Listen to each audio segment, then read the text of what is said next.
துர்கா பீகார்காரனுங்க கிட்ட கொஞ்சம் போக்கு காட்டிட்டா போல இருக்கு. விஷயத்தை என்கிட்ட சொன்னானுங்க, அதனாலதான் களத்துல நானே இறங்கிட்டேன். யோ இதுக்குதாயா உன்ன மாதிரி ஒரு ஆள் வேணுங்கிறது. எனக்கு உன் மேல நம்பிக்கை இருக்குயா. சரவண பெருமாள், சொல்லுங்கய்யா.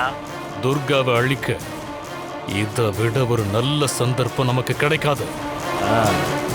இதை நாம மிஸ் பண்ணிடவே கூடாது. கண்டிப்பாங்கய்யா. அப்புறம் ஒரு முக்கியமான விஷயம். என்னங்கய்யா? கொஞ்ச நேரத்துக்கு முன்னாடி நந்தினி அசோக்குக்கு ஃபோன் பண்ணி துர்காவை பத்தி விசாரிச்சிருக்கா. ஆனா எதுக்காக விசாரிச்சான்னு எனக்கு தெரியல. ஒருவேளை அவ இங்க வர்றதுக்கு கூட வாய்ப்பு இருக்கு.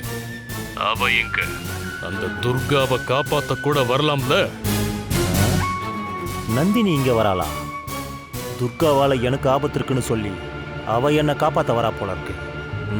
வரட்டும் வரட்டும், அவளுக்கு நான் ஷாக் கொடுக்குறேன். ஐயா, என்னையா யோசிக்கிற? ஐயா நீங்க ஒன்றும் கவலைப்படாதீங்க. நந்தினியால ஒண்ணு என்ன தடுத்து நிறுத்த முடியாது.